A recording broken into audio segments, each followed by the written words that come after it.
Barakatah Yahweh, Barakatah Yahabushai, Bahasham, Rakahakodash, Barakatum. First and foremost, I want to give all praises, glory, and infinite honors to Yahweh, Bahasham, Yahabushai. Double honors to the apostles and elders of Great Millstone who rule and teach well. And peace and salutations to you sincere Akim out there, pushing this word in truth and sincerity to the four corners of the globe. May you brothers endure until the end. This is the brother Ra'aya with another video. And in this video, I'll be profiling an article from timesofisrael.com titled, U.S.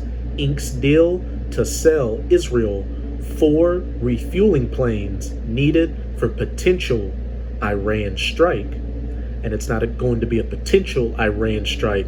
It's going to be an inevitable strike on Iran by the state of Israel. And when the state of Israel does that, it's going to lead to a war with Iran, which is going to play into the bigger battle in the Valley of Jehoshaphat, the War of Armageddon, World War III, over in that Middle Eastern region, as it's stated in Joel chapter 3.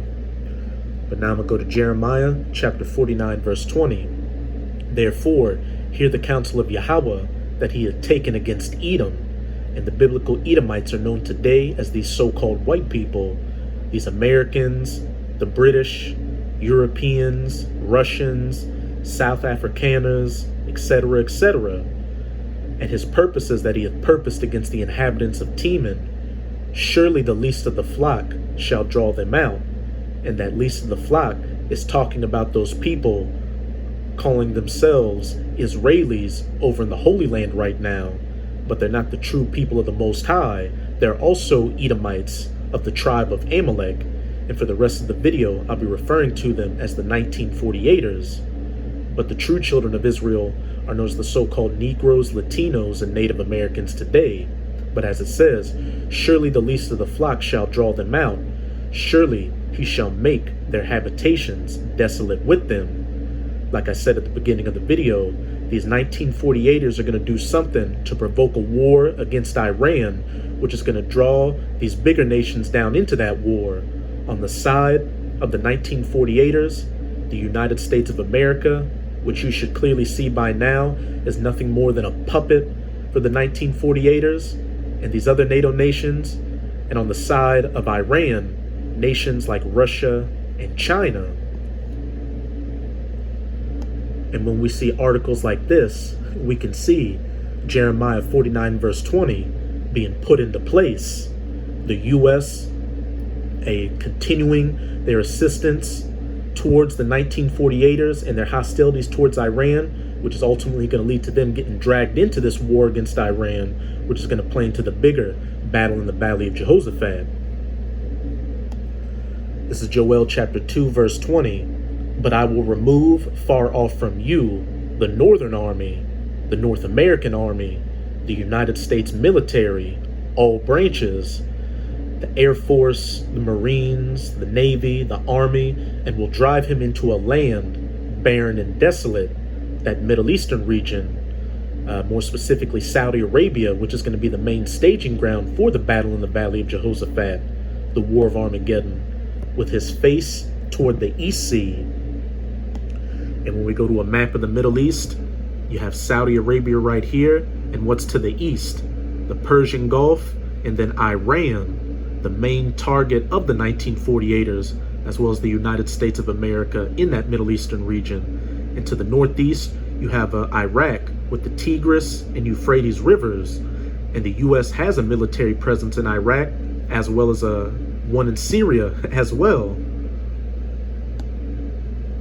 And his hinder part, or behind him, toward the utmost sea, the Red Sea. And his stink shall come up, and his ill savor shall come up, because he had done great things. There's going to be a great slaughter of U.S. military personnel in that Middle Eastern region during the battle in the Valley of Jehoshaphat. But not just of U.S. military personnel, but these other heathen nations as militaries that are going to be dragged down there for the battle in the Valley of Jehoshaphat. Like I said, on the side of Iran, nations like Russia are going to get drawn in to aid them in fighting against the U.S. and the 1948ers.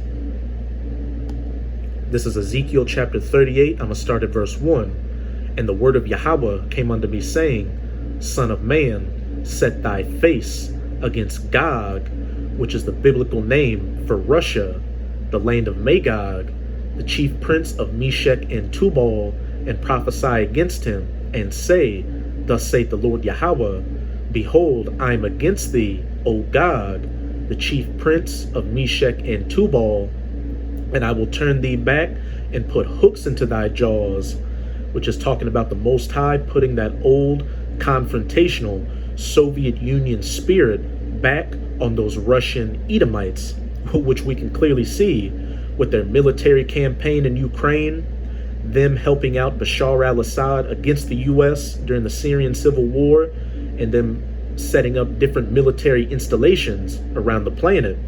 They're building up their military forces in that Arctic Ocean region. They're doing military and economic deals with nations like Sudan. They opened up one of their old military installations in Syria, and they're constantly making threats to the West now to use their nuclear weapons against them if they keep meddling in their affairs.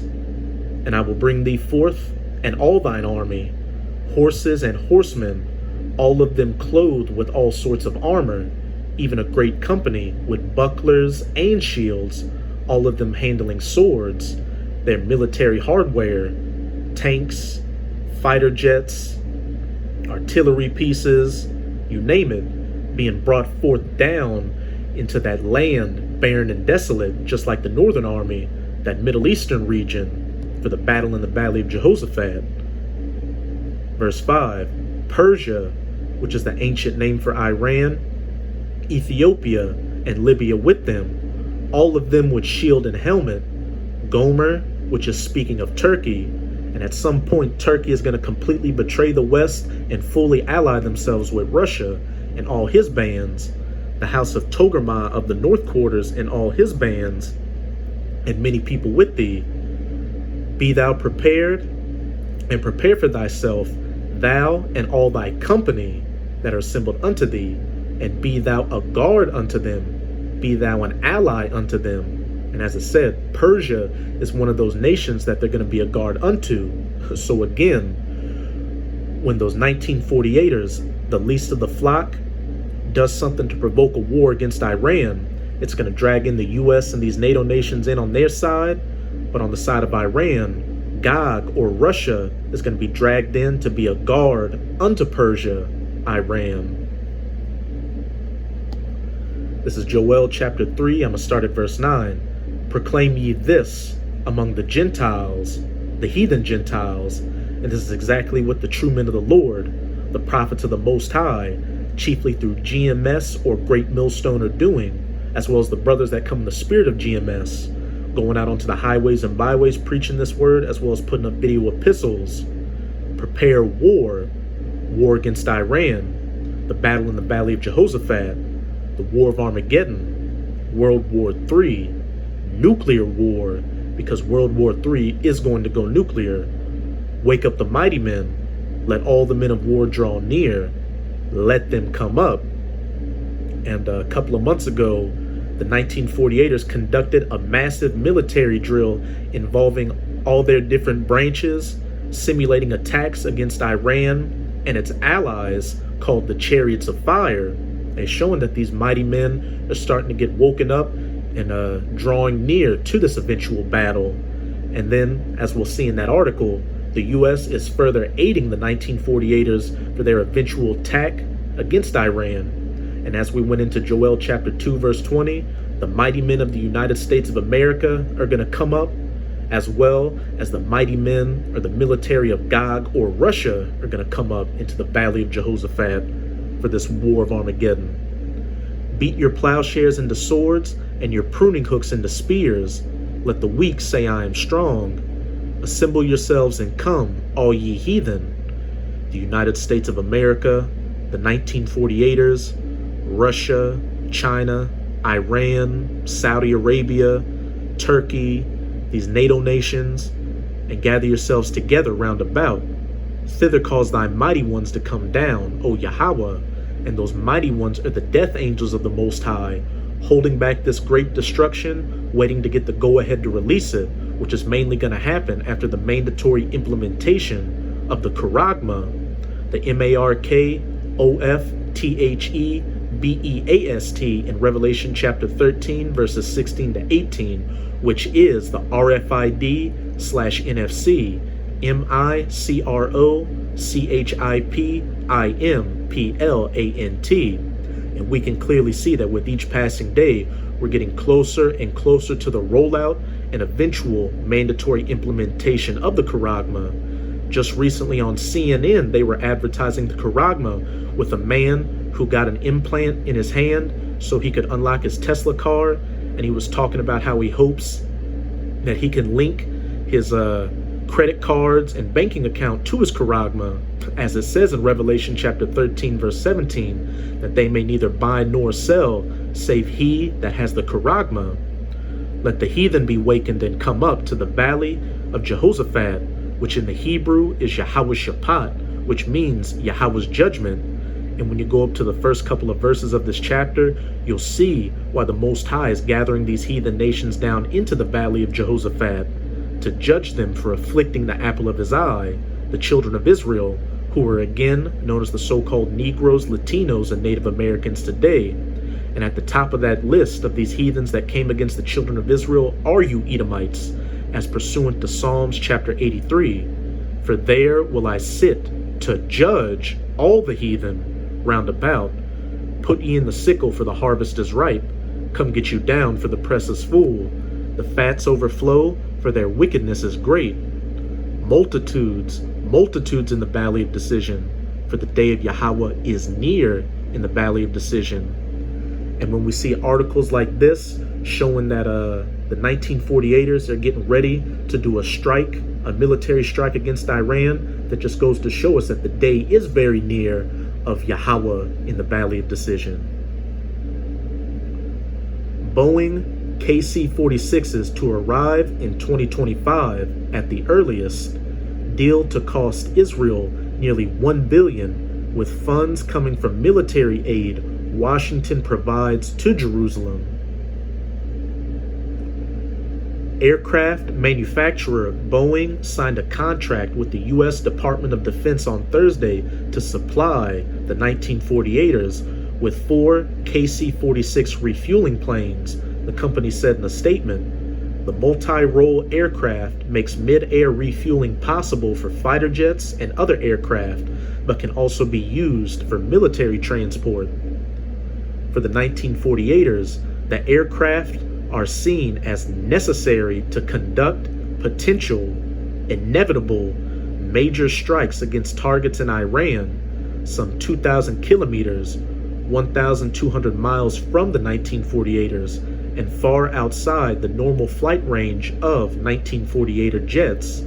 The KC-45 aircraft are to replace the 1948er Air Force's current fleet of aging refueling planes, which include KC-130, Hercules, and converted Boeing 707s. The new refuelers are scheduled to arrive in 2025 at the earliest, but the 1948ers have asked that this date be moved up, and don't be surprised if the date gets moved up, because again, the United States is a lapdog for the 1948ers, and as we can clearly see, these biblical prophecies are speeding up, and the end is coming quickly, which would require the U.S. to give up its spot in line to receive planes from Boeing, but Washington has thus far rejected the request. Defense Minister Benny Gantz held the signing of the contract, saying it was further proof of the alliance and the strategic relations between the 1948ers and U.S. defense establishments. And what it's ultimately going to lead to is the least of the flock, drawing the Northern Army as well as these other nations down into the Middle East, the Valley of Jehoshaphat, for the bigger battle in the Valley of Jehoshaphat, the War of Armageddon, so Yahweh Bahashem Yahweh Shai can judge you heathen nations, chiefly you Edomites, for afflicting the children of Israel. So that's it with this video. And with this video, I hope you sincere Akim and Akwath were edified. Just keep strong. As we can clearly see, we're almost out of this final wicked captivity of the heathen nations, chiefly of the Edomites. And back in Joel chapter 3, verse 14, for the day of Yahweh is near in the valley of decision. So as always, I'm going to say Abad Babal, Kwam Yasharala, and until next time, Shalom.